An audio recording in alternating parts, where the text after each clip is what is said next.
은사의 구분과 개인적 예언 이해하기, 이런 제목을 가지고 오늘 세 번째 시간을 강의를 할 건데, 성경에 이제 성령의 은사에 대해서 소개하는 구절들이 여러 곳에 등장을 합니다. 그 중에서 여러분들이 잘 아시다시피 고린도전서 12장에 보면 은사의 특징들을 잘 설명해주는 중요한 헬라어 이제 단어들이 거기 나와요. 형제들아, 신령한 것에 대하여 나는 너희가 알지 못하기를 원하지 아니하노니 너희도 알거니와 너희는 너희가 이방인으로 있을 때에 말 못하는 우상에게로 끄는 그대로 끌려갔느니라.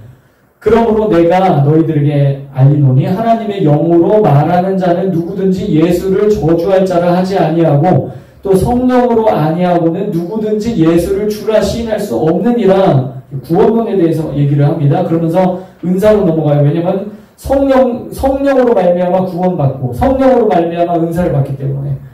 자, 같은 성령 안에서 지금 은사를 4절부터 얘기합니다. 자, 4절. 은사는 여러 가지나 성령은 같고 직분은 여러 가지나 주는 같으며 또 사역은 여러 가지나 모든 것을 모든 사람 가운데 이루시는 하나님은 같으니 7절. 각 사람에게 성령을 나타내심은 유익하게 하려 하심이라. 어떤 사람에게는 성령으로 말미암아 지혜의 말씀을, 어떤 사람에게는 같은 성령을 따라 지식의 말씀을, 다른 사람에게는 같은 성령으로 믿음을, 어떤 사람에게는 한 성령으로 병 고치는 은사를, 어떤 사람에게는 능력 행함을, 어떤 사람에게는 예언함을, 어떤 사람에게는 영들 분별함을, 다른 사람에게는 각종 방언 말함을, 어떤 사람에게는 방언들 통역함을 주시나니 11절. 이 모든 일을 같은 한 성령이 행하사 구원받는 것도 성령께서 깨닫게 해주시고 조명하셔야 구원받고 성령의 9가지 열매도 성령의 외적인 은사도 한 성령으로 행하사 그의 뜻대로 각 사람에게 나누어 주는 것이니라. 바울이 정리하고 있습니다. 1절부터 우리 5가지 은사들의 특징을 한번 헬라어로 보도록 하겠습니다. 자, 1절. 형제들아, 신령한 것에 대하여 이렇게 돼 있죠. 여기서 신령한이라는 헬라어는 푸뉴마티카라고 해서 이 말은 영적인 속성, 즉 성령께서 주시는 신령한 선물임을 강조하고 있어요. 신령한 것은 바로 성령께서 주신 것이다. 달란트, 재능과 은사는 다릅니다, 여러분. 예, 달라요. 예, 달란트 재능은 신자나 불신자, 태어날 때 그 혼의 육에 하나님께서 주시는 거예요. 그러니까 혼의 영역은 지적, 의적, 지식, 감정, 의지의 영역, 육체는 육체. 그래서 우리 손흥민 선수 같은 경우는 육체 하나님께서 축구를 잘할 수 있는 달란트를 주신 거죠. 그럼 이런 건 달란트예요, 달란트. 그러나 은사는 신령한 것, 그러니까 영적인 것이기 때문에 영의 사람이 띡 하고 태어날 때, 중생될 때 하나님께서 넣어주시는 거예요. 여러분들이 엄마 뱃속에서 태어날 때 혼의 영역과 육의 영역에 달란트를 주셔요. 하나 이상 주시죠. 나는 아무것도 달란트가 없어. 그런 사람은 이 세상에 없어요. 한 가지 이상의 달란트를 하나님이 다 넣어주세요. 영의 사람이 중생할 때 한 가지 이상의 은사들을 다 넣어주십니다. 나는 성령의 은사가 없어요. 이렇게 말할 수가 없어요. 하나님이 다 넣어주시는 거예요. 자, 4절. 은사, 카리스마입니다. 은사들이라고 했을 때는 카리스마타라고 하는데요. 자, 이 카리스 할 때는 또 은혜라는 뜻이에요. 그래서 은혜에서 유래된 단어예요. 은사가. 그래서 은사는 은혜처럼 하나님의 선물이라는 것을 우리에게 가르쳐주고 있습니다. 그래서 은사는 믿음과 상관없어요. 믿음의 크고 작은과 상관없어요. 어떤 사람이 나는 믿음이 좋아서 은사가 많아? 그런 거 없어요. 나는 은사가 없는 거 보니까 믿음이 적은가 봐? 그런 거 없습니다. 그러니까 하나님이, 성령님이 그의 뜻대로 각 사람에게 나누어 주는 것이다. 그래서 성령의 뜻대로 은사를 주시는 거예요. 선물로 주시는 거예요. 그래서 그 주신 은사를 소중히 여기고 감사히 여기고 다른 사람과 비교하지 말고 경쟁하지 말고, 그러니까 내게 주신 은사가 내가 마음에 안 들 수 있어요. 그러나 우리가 하나님을 알아갈수록 하나님이 나에게 주신 것에 대해 소중히 여기고 감사히 여기고 내 모양이 어떻든 간에 하나님 앞에 감사히 여기게 되는 것처럼 하나님께서 우리에게 주신 은사에 대해서 비교하시지 마시고요. 감사하세요. 그리고 그것을 활성화시키세요. 자, 5절. 직분이라는 단어는 디아코니아입니다. 이 말은 봉사, 도움, 시중 드는 것이라는 뜻이에요. 교회 공동체, 타인을 위해서 봉사하고 도움을 주고 섬기기 위한 것이 바로 성령의 은사입니다. 내가 무슨 은사가 있어가지고 은사가 있으니까 막 어깨가 후줄하고 그러면 안 돼요. 사역자들도 그러면 안 돼. 섬기라고 주는 거예요. 섬기라고. 자, 6절 사역입니다. 에네게마라고 하는데요. 효과적으로 일하다, 활동적이다, 능력 있다 이런 뜻이에요. 어떤 일을 효과적으로 일하도록 하시는 하나님의 능력에 부어주심을 의미해요. 그러니까 역시 개인적인 이런 재능이 아니라 달란트가 아니라 성령께서 주시는 것이 바로 이 은사고 사역이고 성령으로부터 나오는 그런 힘의 표현이다. 출애굽기 성막을 지을 때 불사대가 오홀리압에게 그들이 지명하셨죠. 하나님 부르셨어요. 성경에 보면 4번이나 나와요. 콜링하셨다. 부르셨다는 단어가 4번이나 나옵니다. 부르셔서 지혜를 입혀주셨어요. 성령으로 지혜를. 구약시대는 특별한 직임을 갖고 있는 사람들에게 부어주셨어요. 불살렛과 오홀리압에게 하나님이 불러서 지혜를 부어주셨어요. 공동체를 위해서. 7절에 나타내심, 화네로이스라고 합니다. 보이게 하다, 명백하게 하다 이런 의미를 가지고 있어요. 바른 사역은요. 은사자가 나타나는 것이 아니에요. 기도자가 나타나는 것이 아니에요. 여러분 바른 예언사역, 바른 하나님 듣기 사역은 그 기도자가 사역자가 드러나면 안 돼. 그 사역자가 인기를 얻으면 그건 실패한 사역이에요. 그건 실패한 거예요. 막 치유가 막 엄청나게 일어난다 할지라도 그 치유자가 드러나고 인기를 모으고 스포트라이트를 받으면 그거는 실패한 거예요. 그거 상급 없어요. 주님이 드러나시도록 하야 돼요. 그러니까 이 신약적인 예언은 위로하고 권면하고 덕을 끼치는 건데 철저하게 공동체를 위해서 타인을 위해서 사용될 때 그것이 올바른 바른 은사 사역이다. 자, 신령한 푸뉴마티카, 은사, 카리스마, 직분, 디아코니아, 사역, 에네게마, 나타내신 파네로시스는 자 종합해보면 성령이 주시는 선물, 즉 하나님의 선물인 은사를 공동체를 위해 타인을 위해 봉사하고 도움을 주고 섬기며 효과적으로 일하고 능력 사역하여 하나님, 성령님을 높이는 사역이 될 때 이럴 때 건강하고 튼튼한 성령의 집으로 개인이든 공동체든 세워질 수 있다. 주님께만 영광 올려드리는 그런 은사사역, 바른 은사사역이 될 수 있다. 그런 예언사역, 하나님 음성 듣기 사역이 될 수 있다라고 하는 것입니다. 아멘. 이렇게 하셔야 돼요. 바울이 성령의 감동하심으로 쓴 이 고린도 전서를 통해서 은사의 4가지 특징에 대해서 우리가 잠깐 정리를 해봤어요. 재능과 마찬가지 은사도 하나님이 주신 것이기 때문에 그것을 소중히 여기고 감사히 여기고 그것을 활성화시키고 내가 그거를 계속해서 다음 레벨, 다음 단계로 계속해서 그것들을 사용해야 돼요. 활성화해야 돼요. 그렇지 않으면 퇴보합니다. 은사도 그렇다는 거예요. 여러분들에게 주신 그런 은사를 터부시하지 말고 다른 사람을 위해서 계속해서 사용하시기 바랍니다. 우리 축구 좋아하는 형제들 그거 알잖아요. 10대 후반, 20대 초반에 축구 경기에 계속해서 뛰지 못하면 퇴보하죠. 퇴보해서 그저 그런 선수가 됩니다. 세계적인 재능을 갖고 있는 선수도 20살 초반에 그 재능을 다 펼치지 못하면 그저 그런 선수가 돼요. 마찬가지예요. 이 잠재력이 폭발해야 돼요. 성령의 은사도 여러분들이 계속해서 사용해야 돼요. 여러분 방언을 주신 것은 방언을 계속해서 사용해야 돼요. 계속해서 여러분 성령의 은사들, 하나님 음성 듣기를 여러분들이 계속해서 활성화시킬 때 그 잠재력이 폭발될 수 있습니다.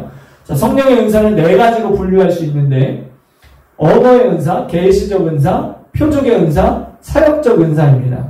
자, 우리 한 가지씩 볼게요. 이것을 성령의 은사들을 이제 그룹으로 4가지로 분류를 한 거예요. 언어적 은사인데요. 언어 활동에 관련된 은사라는 뜻이에요. 하나님의 음성 듣기와 이제 깊은 관련이 있습니다. 자, 첫 번째는 예언의 은사, 방언 은사, 방언 통역의 은사, 가르치는 은사에 해당합니다. 방언은 성령 세례 받을 때 주시는 일반 방언이 있고 은사적 차원의 방언이 있어요. 가르치는 은사도 마찬가지, 예언의 은사도 마찬가지. 우리는 거듭난 자로서, 우리 영이 거듭난 자로서, 중생한 자로서 하나님은 영이시니 하나님의 그러니까 하나님의 영과 우리의 영, 그러니까 영 대 영으로 우리가 소통하고 교통해요. 이것을 하나님의 음성 듣기라고 해요. 영감으로, 오감으로, 영적 감각으로, 영의 소리로 우리는 하나님의 음성을 듣습니다. 그런데 이것이 활성화되고 날카로워지면 은사적 차원으로 발전해요. 그래서 예언의 은사가 됩니다. 또 방언이나 뭐 가르치는 은사, 예언이나 이런 것들도요, 일반적인 것이 있고, 그 다음에 은사적인 차원이 있다는 거예요. 자, 두 번째는 계시적 은사예요. 언어적 은사와 같이 하나님의 음성 듣기와 관련이 있습니다. 지혜의 말씀의 은사, 지식의 말씀의 은사, 영들 분별함의 은사들이 이런 것들의 계시적 은사. 그러니까 하나님이 계시적으로 부어줘야 되는 거예요. 알려줘야 되는 거예요. 첫 번째, 지혜의 말씀의 은사인데요. 한국교회에서 가장 잘못 소개된 은사들 중에 몇 가지가 지혜의 말씀의 은사, 지식의 말씀의 은사, 예언의 은사 이런 겁니다. 지혜의 말씀의 은사는 어떤 일이나 문제를 하늘의 지혜와 계시로 풀어내는 은사예요. 그러니까 하나님이 계시적으로 부어줘야 되는 거예요. 어떤 여러분들 뭐 얘기만 하면 다 아는 세계적인 대형 교회에서, 오늘 대형 교회에서 지혜의 말씀의 은사하고 지식의 말씀의 은사를 제가 티칭하는 걸 들었는데, 아이고야, 굉장히 이 혼적으로 가르치는 걸 보고 제가 저게 아닌데 너무 안타까웠어요. 야, 그 교회에서 지혜의 말씀의 은사는 배운 지식을 잘 지혜롭게 활용하는 은사다, 그렇게 가르쳐요. 여러분, 이건 굉장히 재능 아니에요?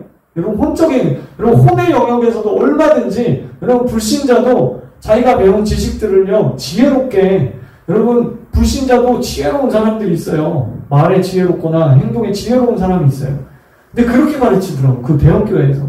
그리고 지식의 말씀의 은사를 어떤 일을 탁월하게 그 배운 지식을 가지고 분석하고 밝히는 지적 능력이다. 제가 너무 귀가 뚫렸는데, 그만큼 한국교회에 잘 소개가 안 된 게 지혜의 말씀의 은사하고 지식의 말씀의 은사예요. 다음 시간에 제가 지혜의 말씀의 은사, 지식의 말씀의 은사 구체적으로 설명을 드릴게요. 계시적 은사인데, 지혜의 말씀의 은사는 이 계시적 은사의 범위 안에 들어가 있으니까, 그러니까 하나님이 주시지 않으면 그 지혜가 발휘가 안 되니까 하나님의 지혜예요.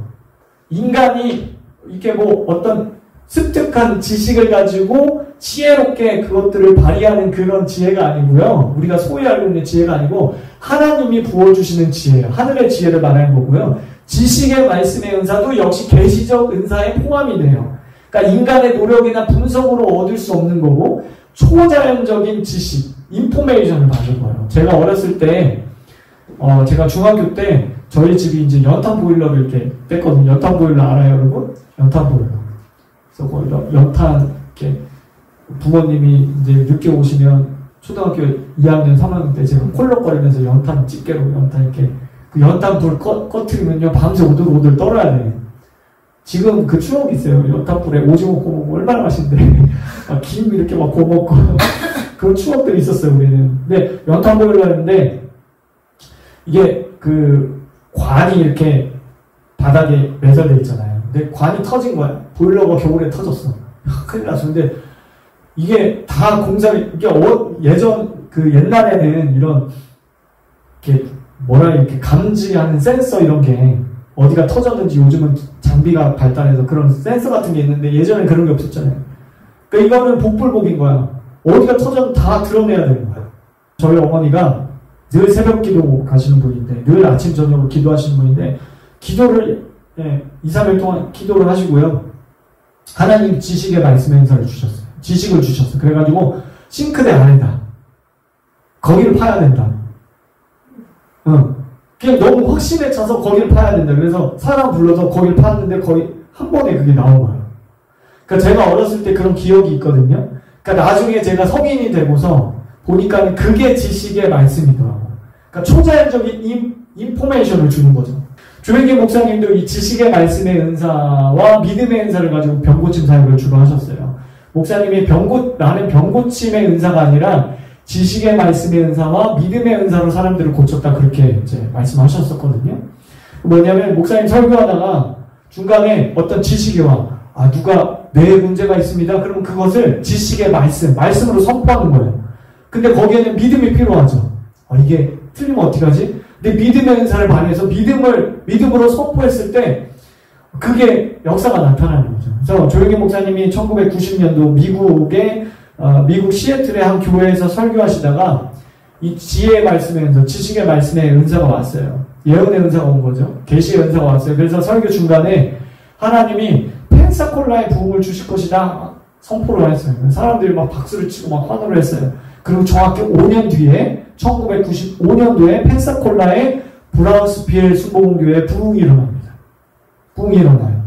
이런 예언과 성취, 그러니까 하나님 되심을 사역자를 통해서 나타내시는 거죠. 이런 계시적인 은사를 통해서. 그러니까 그 종 선지자에게 나타내심 없이 일하시지 않는다. 이런 성경 구절의 말씀처럼 하나님이 사람을 통해서 예언과 또 성취를 함으로써 하나님 되심을 가시적으로 나타내는 거예요. 세 번째는 영들 분별함인데 어떤 일이나 사람이 하나님으로부터 온 것인지 마귀로부터 온 것인지 아니면 이것이 자연적인 것인지 영적인 것인지 초자연적인 어떤 감지 능력으로 그것들을 분별해내는 것입니다. 그러니까 우리가 성경을 알 때, 하나님의 말씀을 알 때 거기서 오는 분별이 있죠. 분별은 여러 가지인데 우리가 경험이 쌓이고 삶의 지혜가 쌓이면요 거기서 오는 지혜도 생겨요. 그죠? 그리고 하나님의 말씀을 우리가 알 때 그 말씀이 나를 다스리기 때문에 내 삶을 주관하기 때문에 분별력이 옵니다. 삶의 어떤 부분에 대해서 분별력이 와요. 그러니까 말씀만 정확히 하는 분별력이 와요. 이 영들 분별함은 다른 거예요. 계시적 은사예요. 그래서 어떤 영적 오감이라든지 아니면 초자연적인 어떤 것으로 알게 하시는 거예요. 그냥 어떤 분이 질문해. 그거 어떻게 알아요? 그냥 아는 거예요. 여러분 우리가 물을 마시면 차가운 물을 마시면 그냥 우리가 오감으로 알잖아요. 이게 차가운 물인지 따뜻한 물인지 그냥 설명할 필요가 그냥 아는 거죠. 그래서 이런 은사들도요. 그냥 알아요. 아, 저 사람이 아니면 이 사역이 하나님으로부터 왔다. 그렇지 않다. 그냥 자연적인 것이다. 마귀적인 것이다. 하나님으로부터 온 것이다. 그냥 아는 거야. 그건 설명할 수가 없어요. 설명이 안 되는 거예요. 초자연적, 계시적 은사. 그 다음에 표적의 은사, 병고침, 능력행함, 믿음의 은사 이런 거예요.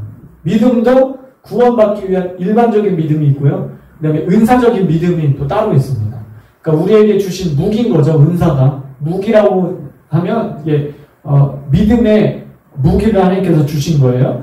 자, 그 다음에 네 번째 사역적 은사 또는 직임의 은사라고 하는데 에베소서 4장 11절 12절 우리 같이 읽어보도록 하겠습니다. 시작. 그가 어떤 사람은 사도로 어떤 사람은 선지자로 어떤 사람은 복음 전한 자로 어떤 사람은 목사와 교사로 삼으셨으니 이는 성도를 온전하게 하며 봉사의 일을 하게 하며 그리스도의 몸을 세우려 하심이라. 여기 보면은 5가지 직임이 나옵니다. 이것을 사역적 은사, 직임의 은사라고 하는데 사도, 선지자, 복음 전하는 자, 목사, 교사가 나와요. 사도적인 사역들이 있습니다. 돌파하고 개척하고 어떤 거를 세우는 선지자적인 사역들이 있어요. 복음 전도자의 사역이 있습니다. 목사의 목양적인 사역이 있어요. 그리고 교사적인 가르침이 탁월한 그것이 어떤 체교로든 아니면 어떤 강의로든 설교로든 가르침이 탁월한 그 계시적 지혜와 계시의 영 안에서 탁월하게 풀어내는 분들이 있어요. 어려운 것도 쉽게 풀어내요. 여러분 예수님 봐봐요. 예수님 사복음서 봐봐. 여러분 바울의 복음서를 보면 그분은 신학자라서 굉장히 힘들어. 굉장히 교리적이고 신학적으로 굉장히 풀어내야 되고 힘들어요. 예수님 봐봐요. 인간의 수준을 초월했어. 예수님께 할 말은 아니지만 우리가 흔히 그런 신계와 인간계 그런 얘기지. 예수님은 신계이기 때문에 이게 차원이 달라. 그러니까 고수는 진짜 힘든 것도요 쉽게 가르치는데 진짜 고수예요. 그래서 초등학생부터 대학 교수까지 누구나 들으면 쉽게 알 수 있게 가르치잖아. 티칭하잖아. 그게 예수님 교사적인. 그러니까 예수님이 사도고 선지자고 복음 전하는 자고 목사고 교사셨거든요. 그런 사역들이 이제 직임의 은사, 사역적 은사다. 자, 에베소서 1장 17절에서 18절 오늘 주시는 레마의 말씀입니다. 같이 읽어보겠습니다. 시작. 우리 주 예수 그리스도의 하나님 영광의 아버지께서 지혜와 계시의 영을 너희에게 주사 하나님을 알게 하시고 너희 마음의 눈을 밝히사 그의 부르심의 소망이 무엇이며 성도 안에서 그 기업의 영광의 풍성함이 무엇인지 우리에게 가르쳐 주신다는 거예요. 뭐 안에서? 지혜와 계시의 영 안에서, 바로 성령님 안에서 하나님의 음성 듣기입니다. 이 지혜와 계시의 영이 우리에게 부어지면 부어질수록 어떻게 된다? 하나님을 알게 돼요. 하나님을 야다로 알게 돼요. 그냥 지식적으로 아는 게 아니라 야다, 체험적으로 알게 돼요. 아가서의 부부관계로 알게 돼요. 그 은밀한 처소로 들어가서 모든 걸 다 아는 거죠. 그분에 대해서. 그리고 너희 눈을 밝힌대. 영적인 눈이죠. 여러분, 영적인 눈이 열리면 하나님의 음성을 더 잘 뚜렷하게 보게 되겠죠. 알게 되겠죠. 듣게 되겠죠. 그 부르심의 소망이 무엇이며, 여러분 부르심, 여러분들의 콜링, 사명을 알게 된다는 거예요. 뭐 안에서? 지혜와 계시의 영 안에서. 다른 게 아니에요. 다른 게 아니에요. 성령 안에서, 오직 성령 안에서만 알게 돼요. 여러분, 부르심이라는 거는 여러분의 전 인생을 걸쳐서의 부르심이 있는가 반면에 올해 주신 부르심이 있겠죠? 올해 나에게 주신 사명이 있겠죠? 이번 달 나에게 하라고 주님께서 말씀하시고 요구하시는 게 있겠죠? 요번 주에 나에게 하도록 하나님께서 요구하시는 게 있겠죠? 오늘 살아가면서 오늘을 위해서 하나님께 어떻게 살아라라는 하나님의 요구가 있겠죠. 이런 게 다 부르심이라고 한다면 지혜와 계시의 영 안에서 이 부르심을 발견할 수 있어요. 그러니까 우리가 날마다 이 지혜와 계시의 영 안에서 살아가면 하루하루가 모험이 되겠죠. 1년 1년이 모험이 되겠죠. 성도 안에서 그 기업의 영광, 그 영광의 풍성함이 무엇이냐, 이것을 알게 된다. 이 말씀 여러분 꼭 외우시기 바랍니다. 이것을 우리가 우리 교회로 레마로 취합시다. 여러분들이 레마로 취하세요. 여러분 이 말씀을 꼭 외우시고요. 케네스 에겐 목사님은 이 지혜와 계시의 영을 자기에게 달라고 수십 년 동안 이 말씀을 부여잡고 기도를 했대요. 그래서 지혜와 계시의 영 안에 사로잡힌 사람이 되잖아요. 여러분 꼭 이렇게 기도하시기 바랍니다.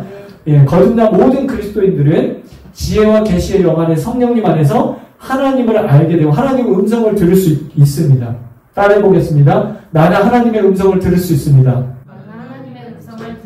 들을 수 있어요. 근데 이것이 아까도 말했지만 계속해서 활성화되고 날카로워지면 이것이 은사적인 차원이 됩니다. 그 단계로 올라가요. 자, 우리가 먼저 로고스와 레마가 무엇인지 구분하고 이해하기를 원합니다. 로고스는 기록된 하나님의 말씀이에요. 즉 성경 66권을 말합니다. 히브리서 4장 12절에 보면 하나님의 말씀은 살아있고 활력이 있어 좌우에 날선 어떤 검보다도 예리하여 혼과 영과 그리고 육이에요. 및 관절과 골수를 찔러 쪼개기까지 하며 또 마음의 생각과 뜻을 판단하세요. 분별하세요. 이것이 로고스, 성경 66권이에요. 그러니까 우리가 로고스의 말씀만 잘 알아도 우리의 영, 혼, 육에 엄청난 파워풀한 돌파가 일어납니다. 여기서 이제 하나님의 말씀은 살아있고 할 때 이 말씀이 헬라어로 보면 로고스 이렇게 되어 있습니다. 이 로고스의 말씀은 우리에게 다 주신 거예요. 우리가 말씀 뽑기 같은 거 연말 연초에 하는데 저는 사실 이것이 조금 우리가 자칫 잘못하면, 저는 이거 뭐 반대하진 않습니다. 근데 자칫 잘못하면 우리에게 성경 66권을 다 로고스로 준 거거든. 근데 어떤 특정 구절만 우리가 집착하게 된다면 이것은 조금 바른 의도는 아닌 것 같아요. 그래서 말씀 뽑기 할 때 저는 반대하지 않고요. 말씀 뽑기 할 때 그런 지식들을 우리가 가지고 해야 돼요. 그러니까 올해 나에게 이 말씀만 주셨어, 이게 아니라 로고스 말씀 전체를 우리에게 주신 거예요. 그러니까 읽기 힘든, 소화하기 힘든 그런 말씀도, 계시록이나 아니면 레위기나 예레미야 막 죽인다 막 이런 말씀, 시편한다 이런 말씀도 우리가 로고스의 말씀 다 우리 거예요. 다 우리에게 주신 거라고. 자, 이 로고스는 그래서 영원토록 정해진 것이고 객관적인 것이고 무조건적인 것입니다. 로고스는 다 나에게 주신 것이다. 자, 레마는 로고스의 말씀이 나에게 개인적으로 부어진 것을 레마라고 합니다. 레마를 받으셔야 돼요. 로고스의 말씀을 여러분들이 계속해서 읽고 배우고 그것들을 영혼 육안에 심어야 되는 건 맞지만 진짜로 열매가 맺는 건 레마예요. 레마가 나에게 왔을 때, 올 때, 심겨졌을 때 그것이 여러분들의 영 가운데 자라납니다. 삶 가운데 그것이 꽃이 피고 열매가 맺는 거예요. 예수께서 대답하여 이르시되 기록되었을 때 사람이 떡으로만 살 것이 아니요 하나님의 입으로부터 나오는 모든 말씀으로 살 것이라 하느니라 하시니, 여기 보면은 하나님 입으로부터 나오는 모든 말씀할 때 이 말씀이 헬라어로 레마입니다. 우리가 사람이 떡으로만 살 것이 아니요. 그러니까 이 말은 여러분 떡 없으면 못 살잖아. 떡이 없이 살아라 그 얘기가 아니라 레마를 받아야 된다. 레마. 나에게 주신 말씀. 오늘 설교를 들어도 오늘 설교 중에 나에게 주신 어떤 레마의 말씀. 그 말씀이 나를 끌고 가는 거야. 단순히 지식적인 말씀이 아니라 성경 공부할 때 그냥 지식으로 내 머리에 채우는 것이 아니라 레마가 부어질 때 그때 내 영혼을 새롭게 한다. 또 한 구절 볼게요. 로마서 10장 17절 유명한 말씀이죠. 그러므로 믿음은 들음에서 나며 들음은 그리스도의 말씀으로 말미암느니라. 자, 여기 보면 이게 로고스가 아니고 들음은 그리스도의 말씀할 때 말씀이 레마예요. 레마는 주관적이고 조건적입니다. 예수님 영접 기도할 때 이 말씀 가지고 하잖아요. 그러니까 예수님의 말씀을 듣고 믿는 자가 되는 것도 레마를 받아야 되는 거예요. 레마. 선생이 돌인지 모르겠는데, 하여튼, 요즘 유튜브에서 무슨 성경 어쩌고저쩌고, 아니, 지가 뭔데, 성경을 가르치고, 사복음서 어쩌고, 예수님이 하신 말씀, 바울의 신학은 어쩌고, 내 기가 막히면 안 돼. 기가 뚫려가지고, 진짜. 여러분, 이게 로고스와 레마의 차이라고. 성경 말씀을 배워서 스님도 불신자도 성경 말씀 배우면 그 말씀 지식적으로 가르칠 수 있다. 근데 우리에게 로고스를 주시는 그 로고스는 다 내 것이지만 레마가 필요한 거예요. 레마가 우리에게 부어줘야 되는 거죠. 그래서 레마는 주관적이고 조건적입니다. 하나님의 음성을 듣는 것은 나를 향한 레마를 찾아내는 그 과정을 말하는 거예요. 발견해내야 돼요. 그래서 무슨 직통제시 2단이다. 여러분 이런 무식한 얘기를 하면 안 돼. 이건 진짜 무식한 거야. 로고스와 레마도 구별 못하니까 그런 무식한 얘기를 하는 거예요. 이 믿음은 들음에서 나며 들음은 그리스도의 말씀으로 말미암느니라. 여기도 보면 레마인데 그렇게 말하는 당신도 그 레마를 듣고 불신해서 믿는 자가 됐는데 이 헛똑똑이야. 아유 참. 그러니까 그런 직통계시 2단이다 그런 건 잘못된 것입니다.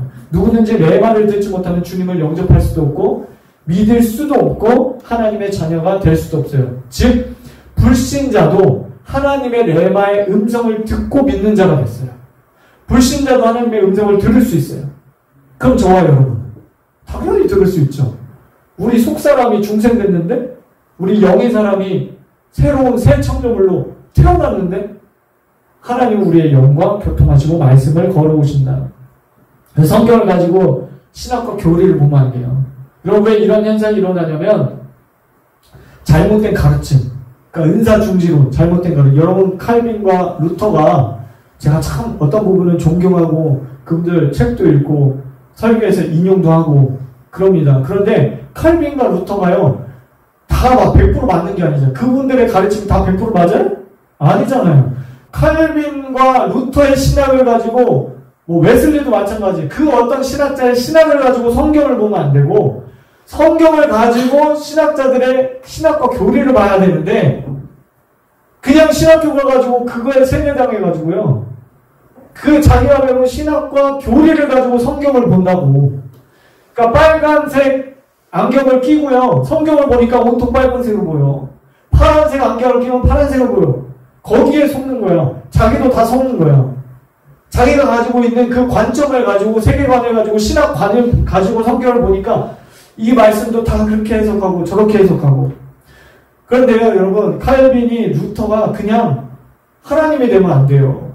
말씀 위에 그러니까 말씀이 그들의 신학 위에 있어야지 어떤 가르침도 그 터 위에 세워지면 안 됩니다. 성경이 말씀하죠. 너희는 사도와 선지자의 터 위에 세워졌다. 그 성경 66권을 성령의 감동, 계시로 받아서 쓴 사도와 선지자의 터 위에 너희가 세워진 거지, 어떤 신학자, 그 성경 66권을 해석한 그 해석자, 신학자의 그 터 위에 세워지면 안 돼요. 자기가 배운 신학과 교리를 가지고 성경을 보니까 성경이 무지막지하게 난도질이 되는 겁니다. 여러분, 그렇게 성도들 가르치면 성도들이 다 그렇게 따라가잖아. 맹인이 맹인을 인도하는 거랑 똑같아. 그래서 은사 중지론, 오늘날도 하나님 말씀하시면 직통계시 이단이다. 잘못된 겁니다. 이거 너무나도 잘못된 거예요. 논리적으로도 맞지 않고 성경적으로도 맞지 않다. 종교적이고 화석화된 신앙인을 만들 뿐이다. 그런 거 보면 정말 한심해. 목사님들이 어쩔 때 보면 정말 한심해. 제가 이렇게 말한다고 제가 다 맞다, 그 얘기 아니에요. 제가 칼빈, 루터랑 저랑 비교하면 100분의 1, 1000분의 1도 난 못 쫓아가. 발톱의 때만큼도 못 쫓아가. 근데 여러분, 틀린 건 틀린 거잖아. 잘한 거는 정말 존경해야 되고요. 칭찬해줘야 되고, 박수 쳐줘야 되고. 근데 성경적인 게 아닌 거는 여러분, 그거 받아들이시면 안 돼요. 그래갖고 저는요, 칼빈이나 웨슬리도 마찬가지. 제가 존경하는 찰스 피니 목사님 책도요, 제가 읽다가 성경적인 것이 아닌 것 같은 것은 제가 옆에다 물음표 쳐놓고 거기다 동그라미 해놓고요, 그 옆에다가 성경 구절을 써놔요. 그리고 제가 뭐라고 써놔요, 이렇게. 이거는 이래서 비성경적인 것 같다. 체크를 해놔요. 제가 제일 존경하는 케네스 에겐 목사님 책도 제가 어떤 부분이 이해 안 되는 부분은 옆에다가 체크를 해놔요. 그리고 제가 이해가 되면, 성경적으로 납득이 되면은 다시 지우개로 지워. 근데 납득이 되지 않거나 성경적으로 그것이 내가 받아들여지지 않으면 그 부분만큼은 제가 존경하지만 그 부분만큼 제가 받아들이지 않아요. 절대 받아들이지 않아요. 여러분들도 꼭 그렇게 하시기 바랍니다. 로고스와 레마를 잘 이해하시기 바랍니다. 자, 개인 예언이란 무엇인가? 자, 개인 예언은 내적 증거나 내적 음성으로 또 언어적 은사들과 계시적 은사들을 활용해서 한 개인에 대한 하나님의 마음과 뜻과 계획을 전달하는 것이다. 이것은 이제 세 가지 형태로 전달이 됩니다. 첫 번째는 부분적이고, 두 번째는 점진적이고, 세 번째는 조건적입니다. 여러분이 꼭 기억하세요. 첫 번째, 부분적이에요. 모든 예언은 부분적으로 알고 부분으로 말합니다. 절대로 투시 이런 건 없다고 제가 말씀드렸습니다. 전체를 다 알지 못해요. 부분적으로 알고 부분적으로 말해요. 투시 이런 거는 모조품이에요. 양심 역사예요. 잘못된 겁니다. 성령으로부터 온 게 아니에요. 마귀적인 것과 섞인 겁니다. 섞였든지 아니면 마귀가 속여서 투시로 온 것이든지. 여러분, 퍼즐 맞추기 해보셨죠? 하나님의 음성 듣는 것은 계속 이것들을 전진하다 보면 퍼즐이 완성되듯이 하나님의 뜻을 명확하게 알게 돼요. 그러니까 부분적인 거야. 그래서 이 퍼즐이 처음에는 이렇게 하나님의 음성을 들으면 이게 도대체 무슨 얘기인지 모르겠어. 근데 계속해서 하나님의 음성을 듣기 시작하면 여러분들이 퍼즐 맞추기처럼 맞춰질 때가 있어요. 그러면 어떤 그림이 완성될 때가 있어요. 그러니까 하나님의 뜻을 명확하게 알 때가 있죠. 부분적이라는 거. 자, 두 번째는 점진적이다. 우리 주님은 우리를 너무너무 사랑하시기 때문에, 측량할 수 없는 사랑으로 사랑하시기 때문에 대부분 우리를 위해서 천천히 일하십니다. 따라해보겠습니다. 천천히 일하신다. 우리는 빨리 가기를 원해요. 그냥 시작하면은 결승점까지 도달하기를 원해요. 어떤 사람은 중요한 것을 결정할 때 하루도 기도 안 하더라고요. 성격 급한 사람들은요, 그래서 신앙생활 좀 불리해. 마이너스야, 사실은. 여러분, 기도를 충분히 하셔요. 기도를 충분히 하세요. 여러분들이 빨리, 나는 순종을 빨리 해야 돼. 그래서 빨리 행하시는 것보다 하나님께 어떤 기간을 말씀드리고, 주님, 제가 이 부분에 대해서 일주일 정도 기도해보고 결정하겠습니다. 또는 한 달 동안 기도해보고 주님께 순종하겠습니다. 여러분, 그런다고 할지라도 하나님이, 야, 이 녀석아, 너 왜 빨리 순종 안 하냐, 꼴박 때리는 그런 하나님이 아니에요. 그쵸? 그러니까 충분히 기도하시기를 바라세요. 오히려 반대로. 케네스 에겐 목사님에게 예수님이 찾아오셔서 이 예언, 하나님의 음성 듣는 것에 대해서 1시간 반 정도 가르쳐 주셨을 때 다음과 같이 말씀하셨습니다. 나의 자녀들 중에 대다수가 극적인 것을 기대하기 때문에 인도를 받지 못하고 놓친다. 그래서 그들은 초자연적인 것, 그러니까 예언이죠. 하나님 음성 듣기. 초자연적인 것을 놓치고 있는 것이다. 이렇게 말씀하셨어요. 하나님은 우리를 위해서 천천히 일하세요. 여러분 3살짜리에게 당장 100m 달리기 하라고 하면 되겠어? 유치원생에게 당장 대학 졸업증명서 가지고 오라고 되겠냐고. 초등학교, 중학교, 고등학교 과정이 있는 거예요. 신앙에도 과정이 있는 거예요. 그러니까 하나님은 우리를 위해서 천천히 일하십니다. 우리가 어떤 부분을 소화하고 그것들을 잘 받아들이고 우리가 다치지 않게 하시기 위해서 천천히 일하세요. 충분히 시간을 갖게 하셔서 기도하게 하시고 내적 음성을 캐치하도록 인도하세요. 그리고 그 천천히 일하시는, 여러분 예수님도 40일 금식을 하셨잖아. 광야 40년 그 기간이 있었잖아요. 그러니까 순종을 요구하신다. 우리의 믿음을 돌파 다음 단계로 돌파시켜 주시기 위해서 그 기간을 만들어 주세요. 꿈이나 환상이나 천사의 방문 등 극적인 인도 같은 것은 일어날 수도 있지만 일어나지 않을 수도 있습니다. 여러분 꼭 잘 들으세요. 이것은 성령께서 성령의 주권하심에 따라 각 사람에게 나눠주시는 거예요. 그럼 믿음이 크고 작고의 문제가 아니라 성령의 인도하심에 따라서 그것들을 꿈이나 환상이나 또는 천사의 방문이나 예수님 방문, 천국을 방문하고 이런 것은요, 하나님이 주권으로 행하시는 거예요. 믿음이 좋고 나쁘고 그런 게 아니에요. 현대인들은 빨리빨리. 이게 습관화돼가지고요. 자판기 누르면 그냥 툭 튀어나오는. 하나님의 음성도 그런 자판기로 생각을 하는 경우가 많아요. 기다리는 시간을 여러 번 충분히 갖고 그 기다리는 시간을 통해서 주님을 의지하는 법을 배우게 됩니다. 훈련의 시간이고요. 우리를 보호하시는 하나님의 그 지혜가 발휘되는 시간이에요. 그런데 대다수의 사람들은 자판기처럼 누르면 하나님께서 뜻을 보여주신다. 그래서 시간을 투자하는 법을 잘 모릅니다. 투자를 하지 않죠. 거기에서 문제가 발생돼요. 사단이 자꾸 우리를 재촉합니다. 조급하게 만듭니다. 빨리 결정하도록 만들어요. 조급한 것은 사단이 주는 것이고요.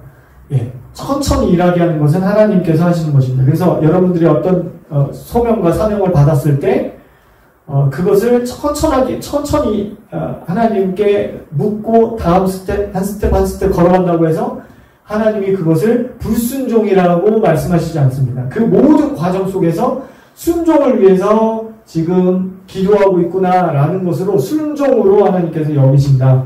자, 세 번째는 신약시대 예언은 조건적입니다. 무조건적인 예언은 성경 속에서 되리라 이렇게 끝납니다. 구약시대는 특정 사람에게만 성령의 기름 부심이 부어졌어요. 필요에 따라서 기능적으로 임했습니다. 그런데 오늘날 신약시대에는 모든 믿는 자 안에 성령님의 부어주심의 역사가 있습니다. 너가 순종하면 그렇게 되리랍니다. 그러니까 구약시대는 되리라, 반드시 그렇게 되리라죠. 미리 예가 강합니다. 근데 신약시대는 맡길 예, 너가 순종하면 조건이 따라붙어요. 그렇게 되리라. 믿음의 초청입니다. 따라해보겠습니다. 주님은 나의 선택을 존중하신다. 그런데 순종을 요구하신다. 이게 신약시대의 예언, 하나님의 음성 듣기입니다. 운명적인 게 아니에요. 어떤 예언 사역자가 여러분들에게 대언 기도를 했습니다. 그랬을 때 그거는 초청이에요. 여러분들이 그 말씀을, 그 예언의 말씀, 대언의 말씀 듣고 행하지 않으면, 순종하지 않으면 아무 일도 일어나지 않습니다. 제가 대학교 CCC 때 같은 CCC 다녔던 후배 중에 어떤 자매가 학교를 자퇴한다는 거예요. 그 자매가 이제 자연과학대를 다녀서 제가 너무 오래전 일이라 잘 디테일하게 생각이 안 나요. 무슨 자연과학대를 다녔었는데 자기가 자퇴를 하겠다는, 아니 멀쩡한 학교 다니는데 왜 자퇴를 하냐 물어봤더니 자기가 어느 목사님께 기도원 가서 예언 기도를 받았는데 너는 세계적인 피아니스트가 되는 게 하나님의 뜻이다. 그냥 피아니스트도 아니고 너는 이제 세계적으로 유명한, 우리 한국 사람을 빛낼 국가적으로 유명한 세계적인 피아니스트가 될 거다. 근데 너 피아노 칠 줄 아냐? 도레미도 몰라. 그래서 똑같이 저 반응했어요. 그러지 말라고. 자퇴하지 말라고. 왜 멀쩡하게 다니는 학교를 자퇴하냐는데 이게 하나님의 말씀을 들었기 때문에 반드시 그렇게 되겠대. 제가 그 당시에는 20대 초반에 군대 가기 전에 이런 예언사역 이런 것들의 지식이 없었기 때문에 조언을 해줄 수는 없었어요, 구체적으로. 근데 지금 너무 안타깝죠. 그 자매가 세계적인 피아니스트가 됐을까요? 못됐을까요? 세계적인 피아니스트가 됐으면 지금 뭐 유명한 사람이 됐겠죠. 그렇지 않은 거 봐서 여러분, 한 사람의 인생을 망치잖아. 그가 속은 게 무지한 거고 참 분별력이 없는 거죠. 그 자매 탓이긴 해요. 전적으로 그 자매 탓이긴 한데, 근데 그런 사역자 정말 한 대 가서 때려주고 싶어. 꼭 때려주고 싶어. 아니, 그 자매 인생을 어떻게 하려고? 지가 책임질 거야? 그렇게 예언해놓고 지가 책임질 거냐고. 자퇴했어요, 결국. 자퇴했어요. 그래서 피아노 학원 다니기 시작했어요. 정말 진짜 기가 뚫려요. 요즘 기가 뚫리는 게 많네, 오늘. 여러분, 그런 예언사역, 여러분, 이게 병폐예요. 이런 하나님 음성 듣기 사역을 하니까 기존교회에서 이걸 못 받아들이는 거야. 그러니까 직통계시 2단이나 이런 얘기가 나오는 거예요. 그러니까 먼저 간 이런 예언사역을 먼저 한 선배들이 잘한 것도 있지만 정말 이것들을 뒤틀리게 잘못하는 게 많아요. 그러니까 우리 건강하게 해야 돼요. 건강하게. 사도 바울이 특별히 예언을 하려고 하라고 그랬잖아요. 다른 은사 중에 특별히 예언, 하나님의 음성 듣는 게 진짜 중요해요. 여러분, 이 마지막 때 하나님의 음성 듣고 따라가야지. 하나님 음성 못 듣고 내 맘대로 신앙생활하고 내 맘대로 사업하고 내 맘대로 결정해서 내 맘대로 배우자 선택하고 내 맘대로 직업 선택하고 그 다 망가진 다음에 하나님 왜 나에게 이런 시련을 주십니까? 언제 너에게 그런 시련을 줘? 네가 잘못 들었잖아. 네가 기도 안 했잖아. 네가 음성 안 듣고 너가 혼적으로 선택했잖아. 그 자매가 그래서 너무 안타깝더라고요. 여러분, 이런 사역이 되면 절대 안 돼요. 오늘날의 신약적인 예언 사역은 초청이에요. 내가 순종하지 않으면 아무 일도 일어나지 않아요. 운명론이 아니에요. 반드시 그렇게 된다가 아니에요. 자, 이런 개인적인 예언 사역은 분별해야 됩니다. 로고스는 믿어야 될 대상이지만, 여러분 잘 들으세요. 로고스는 믿어야 하는 대상이지만 예언이나 레마는 분별 대상입니다. 네, 고린도전서 14장 29절 시작. 예언하는 자는 둘이나 셋이나 말하고 다른 이들은 분별할 것이요. 반드시 분별해야 됩니다. 왜냐하면 초청이니까. 그리고 이게 혼적인 게 이렇게 섞일 때가 있어요. 그러니까 내 생각과, 그러니까 그 사람을, 그러니까 제가 예언사역을 한 15년, 16년 정도 예언사역을 하다 보니까 차라리 정보가 없는 사람이 훨씬 더 정확하더라고요. 제 경험상 보니까. 그러니까 내가 잘 알고 있는 사람은 저 사람의 생활에 대해서 알잖아요. 나이도 알고 저 사람이 어떤 고민하는 것도 알고 그걸 알기 때문에 그런 생각들과 하나님이 주신 지식의 말씀이나 예언적인 말씀과 이렇게 섞일 때가 있어. 그게 분별해내기가 참 이게 쉽지 않거든요. 그럴 때 이제 스탑하고요. 차라리 예언사역 하지 않는 게 나아요. 차라리 인폼이 없는 사람이 훨씬 더 그 사람이 놀랄 때가 어떻게 알았어요? 어떻게 하셨어요? 내가 안 게 아니고. 그리고 대부분 이제 예언사역을 하면 어떤 분들이 저희 교회도 어떤 형제나 자매가 와가지고 10년 전에 목사님이 이렇게 예언해 주셨잖아요. 10년 전에 예언한 거 어제 예언한 거 똑같아요. 신기해요. 이렇게 말하는 분들도 계시는데 사실 저는 다 몰라요. 그러니까 왜냐하면은 이 예언이라는 것은 때로 내 생각을 거치지 않고 소위 말해서 뇌를 거치지 않고 이렇게 말이 나올 때가 있거든요. 왜냐하면은 기도하는 자가 의도적으로 그렇게 할 때가 있어요. 왜냐면 내 생각으로 섞이는 것을 방지하기 위해서 제가 나중에 강의해 드릴게요. 그게 이제 나타프라고 해서 나비라는 단어가 있고 나타프라는 단어가 있고 그러니까 이렇게 뽀글뽀글 올라오는 것처럼 계속해서 이제 말이 흘러가게 그러니까 하는 제가 나중에 강의를 할게요. 근데 이제 내 생각을 뇌를 거치지 않고 계속해서 예언의 말이 나갈 때가 있어요. 그러면 나는 기억하기 어렵죠. 근데 이제 듣는 사람은 그게 맞으니까 신기하니까 이제 메모리 될 때가 있는데 그래서 이제 어떤 분들이 와서 1년 전에 몇 년 전에 목사님이 이렇게 예언해 주셨는데 그때 은혜 받았어요. 그런 경우가 있습니다. 뭐 혼하고 이제 섞이는 것을 방지하기 위해서 분별해야 되고요. 고린도전서 14장 32절 시작. 예언하는 자들의 영은 예언하는 자들에게 제재를 받나니. 예, 분별하고 제재를 받아야 합니다. 자, 지난 시간에 우리가 배웠죠. 하나님의 말씀과 일치하는가, 기독교 정신과 일치하는가, 상식을 벗어나지 않는가. 당신 지금 그 사람하고 이혼하고 이 사람하고 결혼해야 돼요. 그딴 예언은 그 예언도 아니에요. 양심 역사지. 자, 인격적인 모습이 보이는가? 하나님의 공의와 사랑이 흘러가고 있는가? 위로하고 격려하고 덕을 세우고 있는가? 이런 것들을 여러분들이 분별해야 됩니다. 여러분 예언을 받을 때도 마찬가지예요.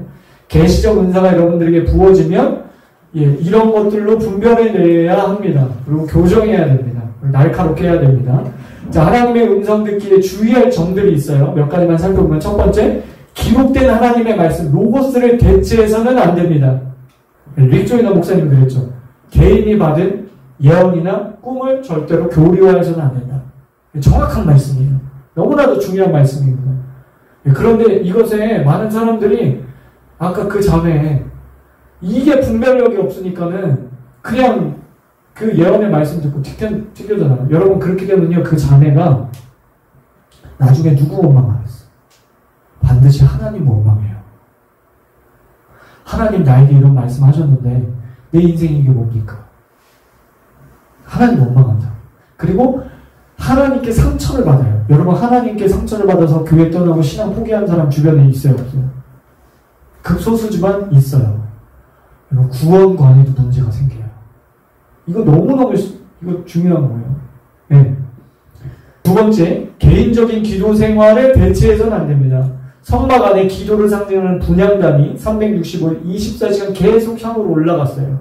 사도 바울은 그 분향단을 그런 그림을 그려내면서 쉬지 말고 기도하라 말씀하고 있습니다. 삶에 어떤 문제가 있을 때 기도에 매진하는 대신 여러분들이 우리 목사님께 가가지고 예언기도 한번 받아야지, 이 문제에 대해서.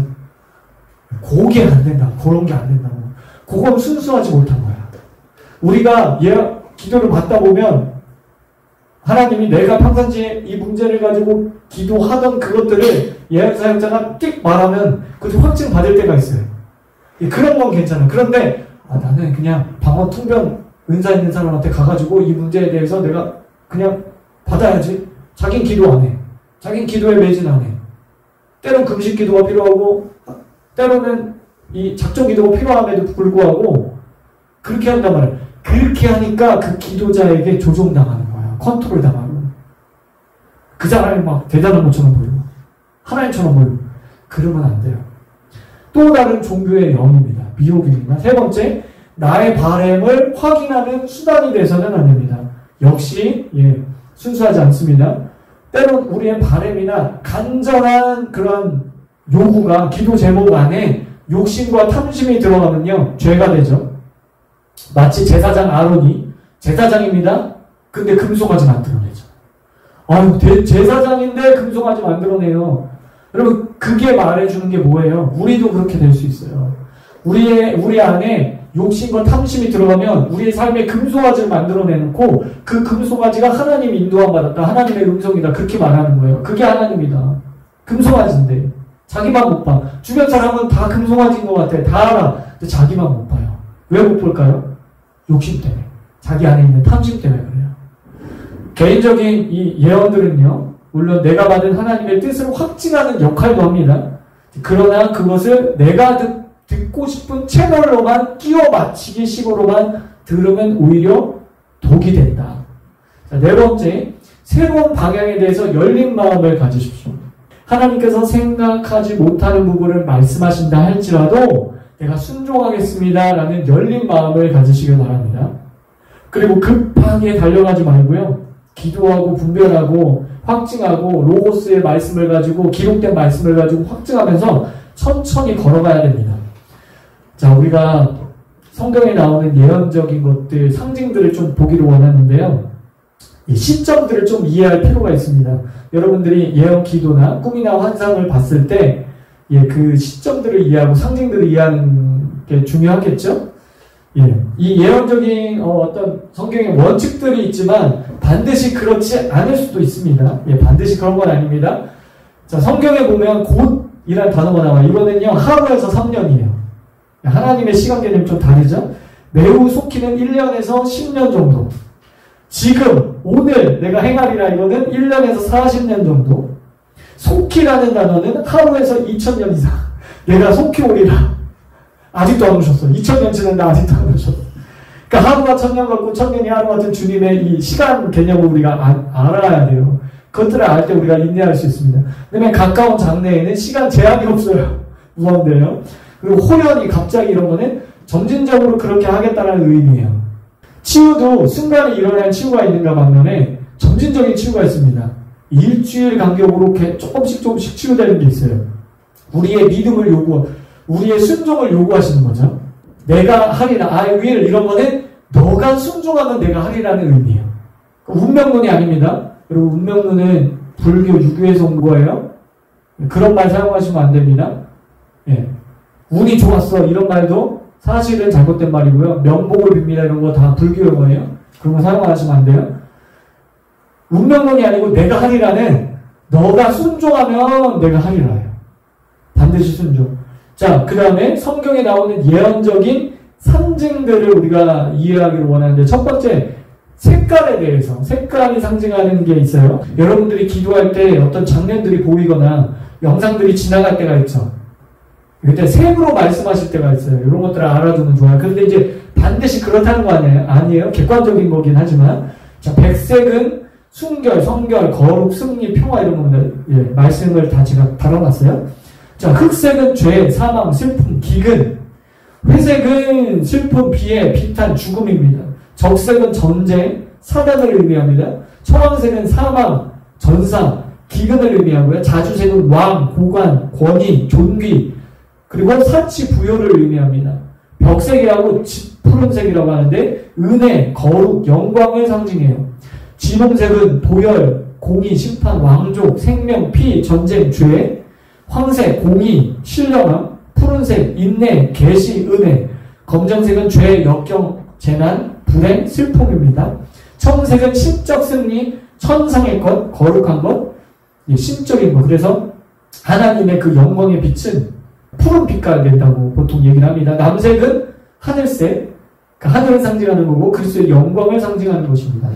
자, 금색은 여러분들이 다 알죠? 금색은 모든 성도들, 영원하신 하나님, 변하지 않는 것, 영광의 하나님, 거룩한 것, 청결, 정화, 천상, 영광을 상징합니다. 은색은 속죄, 속전, 속전에 동전낼 때 은색입니다. 예수님도 은 30에 팔리셨죠? 구속의 대가, 조화, 지혜, 하나님의 말씀이고요. 녹색은 자비, 영원한 삶, 건강, 희망, 번영, 보험, 삼일째 여기 나와있지 않지만 중보기도 이런 걸.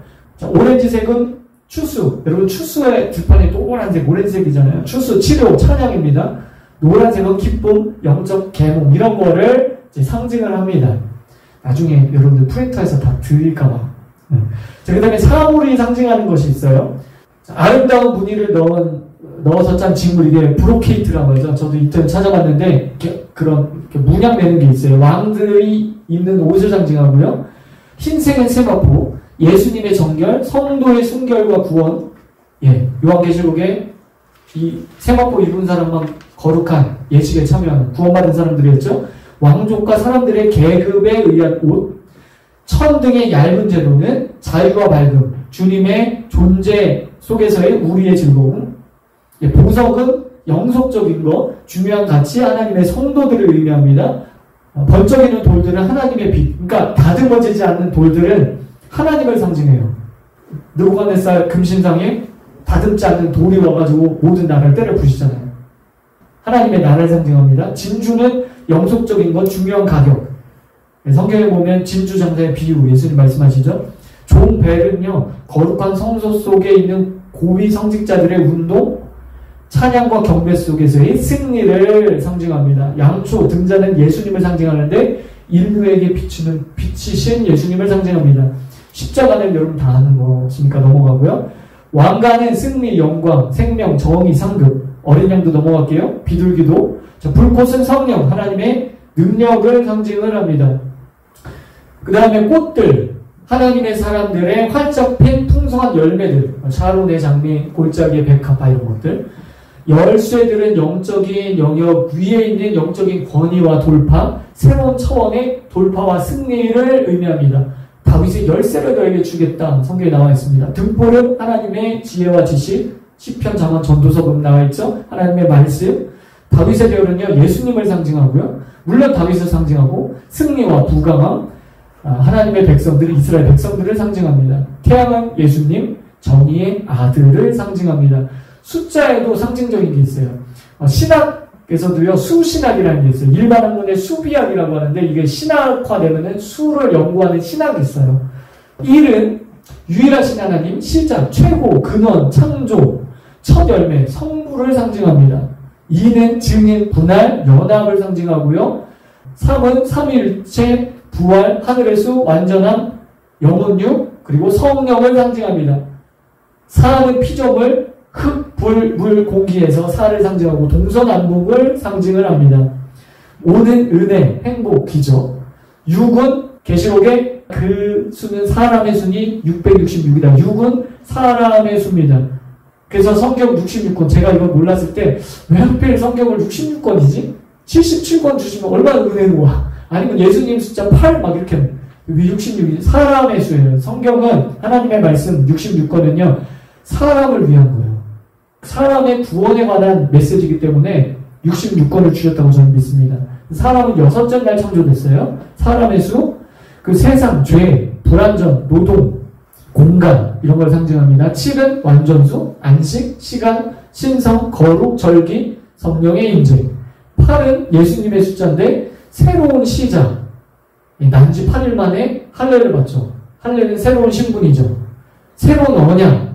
첫 번째라는 것은 유대인들에게 1부터 7까지 첫째 날부터 다시 새로운 사이클로 첫 번째로 돌아가죠. 그래서 8이에요.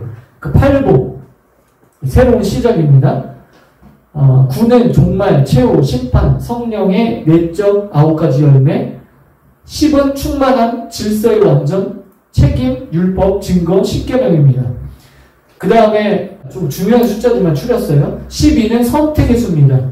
12지파, 12사도, 12장로, 오전 12시, 오후 12시, 24시, 이게 선택의 수예요. 12달, 통치. 30은 채워진 시간, 헌신의 시간입니다. 레위인들이요, 30살부터 봉사할 수 있었어요. 나시린도 30살부터, 예수님도 30살쯤에 공생의 사역을 시작하셨어요. 40은 훈련된 시간, 예수님 40일 금식기도, 40일 광야, 결단, 시련, 기다림입니다. 50은 희년입니다. 자유를 주시죠. 기쁨, 안식, 성령 강림을 나타냅니다. 그리고 153은 금을 던졌는데 153마리 하나님의 아들들이라는 단어예요. 666은 인간의 교만, 적그리스도, 사탄의 수입니다. 777은 하나님께 속한 교회 신부들을 상징합니다. 888은 예수님의 이름. 예수님의 헬라 이름이 이에수스거든요. 그 헬라어, 히브리어는 숫자값이 붙어있어요. 숫자값. 그 숫자값을 예수님의 이에수스라는 숫자값을 다 더하면 888이 됩니다. 8은 새로운 시작, 새로운 출발. 예수님으로부터 모든 게 새롭게 출발해요. 둘째 아담이시니까. 1000은요, 열방을 가리키는 숫자고, 충만하다, 많다, 이런 숫자예요. 그러니까 유대인들, 히브리인들 개념에는 1000이라고 할 때는 굉장히 충만하고 많은 거. 그래서 14만 4천은 그런 개념으로 이해해야 돼요. 14만 4천이라는 거는 아까 12는 선택이죠.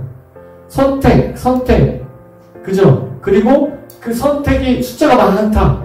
구원받은 사람이 충만하다. 이렇게. 근데 이거를 이만희가 14만 4천을 혼적으로, 육적으로 해석했어. 이건 상징이야, 상징, 멈추마. 그건 잘못된 거죠. 그러니까 12 곱하기 12 곱하기 충만하다 이런 수예요. 자, 오늘 강의는 여기까지 하고요. 자, 우리 한번 기도하기 원해요. 하나님의 음성 듣기를 원합니다. 하나님 만나기 원합니다.